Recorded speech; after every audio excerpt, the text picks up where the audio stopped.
जय हिंदी जय नागरी इस यूट्यूब चैनल में आप सबका फिर से स्वागत है। डॉक्टर बाबा साहेब अम्बेडकर मराठवाड़ा विश्वविद्यालय औरंगाबाद संलग्न तपस्वी पब्लिक चैरिटेबल ट्रस्ट युवती संचालित वेंकटेश महाजन वरिष्ठ महाविद्यालय उस्मानाबाद प्रस्तुत करते हैं साहित्य की संस्कृत परिभाषाएं। प्रस्तुतकर्ता डॉक्टर विनोद कुमार विलासराव वैचड़ वेदार्य। संस्कृत आचार्यों द्वारा प्रस्तुत साहित्य परिभाषाएं। साहित्य अथवा काव्य शब्द की अनेक विध परिभाषाएं भारतीय एवं पाश्चात्य विद्वानों ने प्रस्तुत की हैं। साहित्य एक कला है। कला की परिभाषा निम्न प्रकार से की जा सकती है: संस्कार संपन्न अंतरंग अनुभूति की विशिष्ट माध्यम से अभिव्यक्ति ही कला है। साहित्य भी इसी प्रकार का एक कला रूप है जिसमें अभिव्यक्ति का माध्यम भाषा है। अतः साहित्य की परिभाषा करते समय हम कह सकते हैं कि भाषा के माध्यम से अभिव्यक्त सुंदर अनुभूति ही साहित्य है। यहाँ भाषा यह शब्द साहित्य को अन्य कलाओं ललित कलाओं से एवं सुंदर यह शब्द उपयोजित कलाओं से पृथक कर देता है। साहित्य में जो अनुभूति है वह अंतरंग तत्व है तथा अभिव्यक्ति का माध्यम अर्थात भाषा बहिरंग तत्व है। बहिरंग मूल तत्व शब्द एवं अंतरंग मूल तत्व अर्थ के द्वारा ही साहित्य सृजन हो सकता है, अर्थात साहित्य में शब्द और अर्थ का समायोजन होता है। साहित्य का उद्देश्य प्रायः विधायकता रहा है। यहाँ मानव हित प्रधान है।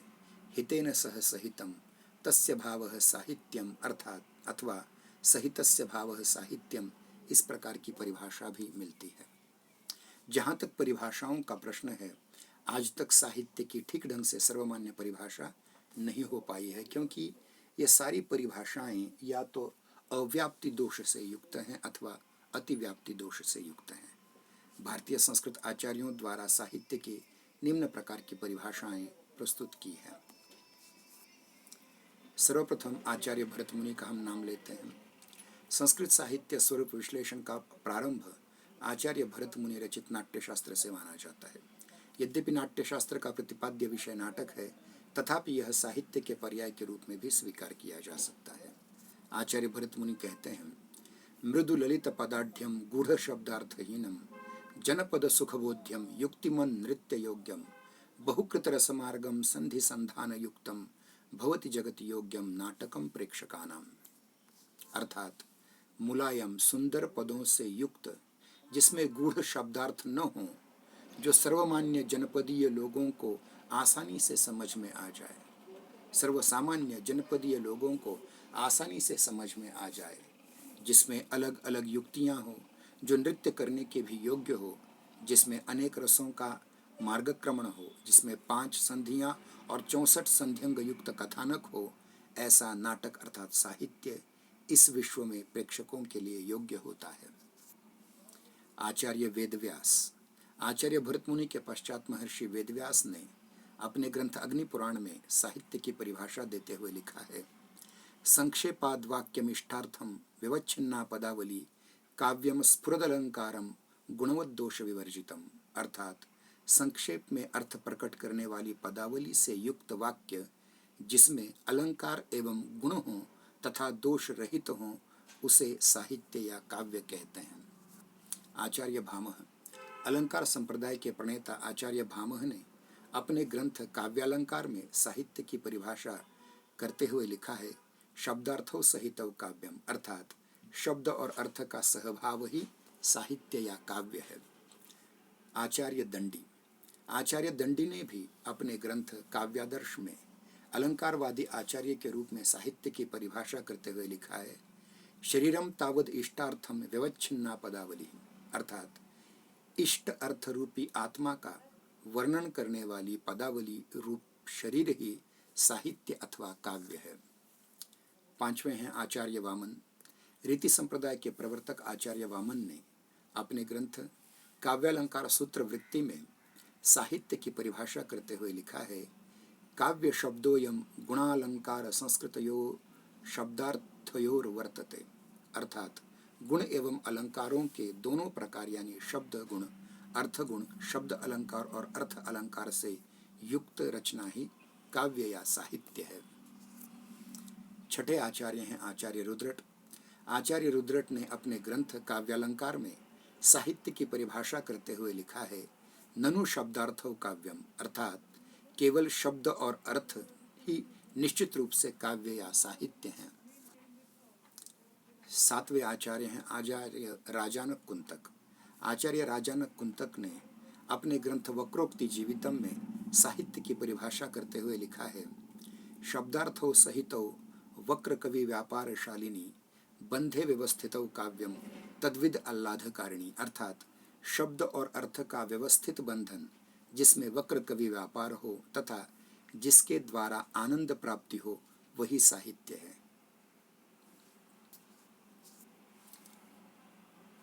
आठवें आचार्य है आचार्य आनंदवर्धन। ध्वनि संप्रदाय के प्रवर्तक आचार्य आनंदवर्धन ने अपने ग्रंथ ध्वन्यालोक में काव्य की परिभाषा करते हुए लिखा है, काव्यस्यात्मा ध्वनिरिति बुधैर्यः समाम नातः पूर्वम, अर्थात भाषा की न्यूनतम इकाई ध्वनि काव्य की आत्मा है। यही पूर्व सूरियों ने कहा है। रसध्वनि, अलंकार ध्वनि और वस्तु ध्वनि ऐसे तीन भेद ध्वनि के होते हैं। नौवें आचार्य हैं आचार्य मम्मट। आचार्य मम्मट ने अपने ग्रंथ काव्य प्रकाश में साहित्य की परिभाषा करते हुए लिखा है, तद अदोषो शब्दार्थो सगुणो अनलंकृति पुनः क्वापि, अर्थात दोष रहित गुणवान शब्दार्थ जिसमें अलंकार हो या न हो उसे काव्य या साहित्य कहते हैं। 10वें आचार्य हैं आचार्य राजशेखर। आचार्य राजशेखर ने अपने ग्रंथ काव्य मीमांसा में काव्य की परिभाषा देते हुए लिखा है, शब्दार्थयोर यथावत सहभावेन विद्या सा साहित्य विद्या, अर्थात शब्द एवं अर्थ के यथावत सहभाव से युक्त विद्या साहित्य विद्या अथवा काव्य विद्या है। 11वें आचार्य हैं आचार्य हेमचंद्र। आचार्य हेमचंद्र ने अपने ग्रंथ काव्यानुशासन में काव्य की परिभाषा देते हुए लिखा है, अदोषो सगुणो सालंकारो च शब्दार्थो काव्यम, अर्थात दोष रहित गुणवान शब्दार्थ जिनमें अलंकार हों उसे साहित्य या काव्य कहते हैं। 12वें आचार्य हैं आचार्य क्षेमेंद्र। औचित्य संप्रदाय के प्रणेता आचार्य क्षेमेंद्र ने अपने ग्रंथ औचित्य विचार चर्चा में लिखा है कि उचितस्य भावः औचित्यम औचित्यम रससिद्धस्य स्थिरम काव्यस्य जीवितम, अर्थात उचित का होना ही औचित्य है और पूर्ण रस का औचित्य ही काव्य की आत्मा है। 13वें आचार्य हैं आचार्य वाग्भट। आचार्य वाग्भट ने अपने ग्रंथ वाग्भटालंकार में लिखा है कि शब्दार्थो निर्दोषो सगुणो प्रायः सालंकारो च काव्यम, अर्थात ऐसे शब्दार्थ जिनमें दोष न हो, गुण हो और अलंकार हो वही काव्य या साहित्य है। 14वें आचार्य हैं आचार्य विद्याधर। आचार्य विद्याधर ने अपने ग्रंथ विद्याधर एकावली में लिखा है, शब्दार्थो वपुरस्य तत्र विबुधै ही आत्माभ्यधायी ध्वनि, अर्थात शब्दार्थ तो शरीर के समान है एवं काव्य की आत्मा तो ध्वनि ही है। 15वें आचार्य हैं आचार्य विद्यानाथ। आचार्य विद्यानाथ ने अपने ग्रंथ विद्यानाथ प्रताप रुद्र में साहित्य की परिभाषा देते हुए लिखा है, गुणालंकार सहितो शब्दार्थो दोष विवर्जितो, अर्थात शब्दार्थ जिनमें गुण और अलंकार हों तथा दोष न हो वही काव्य अथवा साहित्य है। 16वें आचार्य हैं आचार्य विश्वनाथ।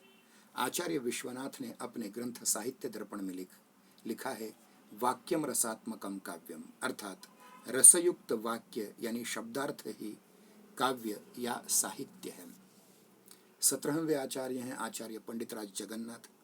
आचार्य पंडितराज जगन्नाथ ने अपने ग्रंथ रसगंगाधर में लिखा है, रमणीयार्थ प्रतिपादक शब्द काव्यम, अर्थात रमणीय अर्थ का प्रतिपादन करने वाला शब्द ही काव्य या साहित्य है।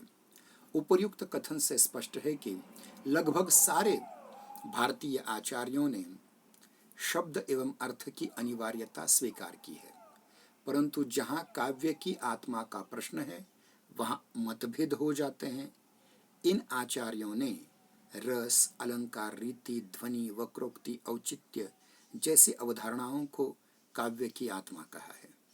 इनमें से रसध्वनि, औचित्य और वक्रोक्ति अंतरंग तत्व हैं, तो रीति और अलंकार बहिरंग तत्व हैं। तो इस प्रकार हमने आज ये देखा कि प्राचीन संस्कृत आचार्यों ने किस प्रकार से काव्य अथवा साहित्य की अलग अलग परिभाषाएं की हैं।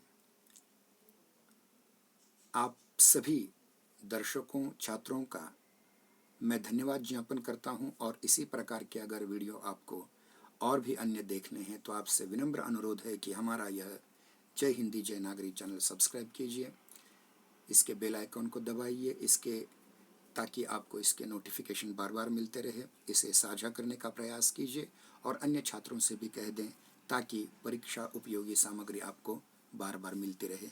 धन्यवाद।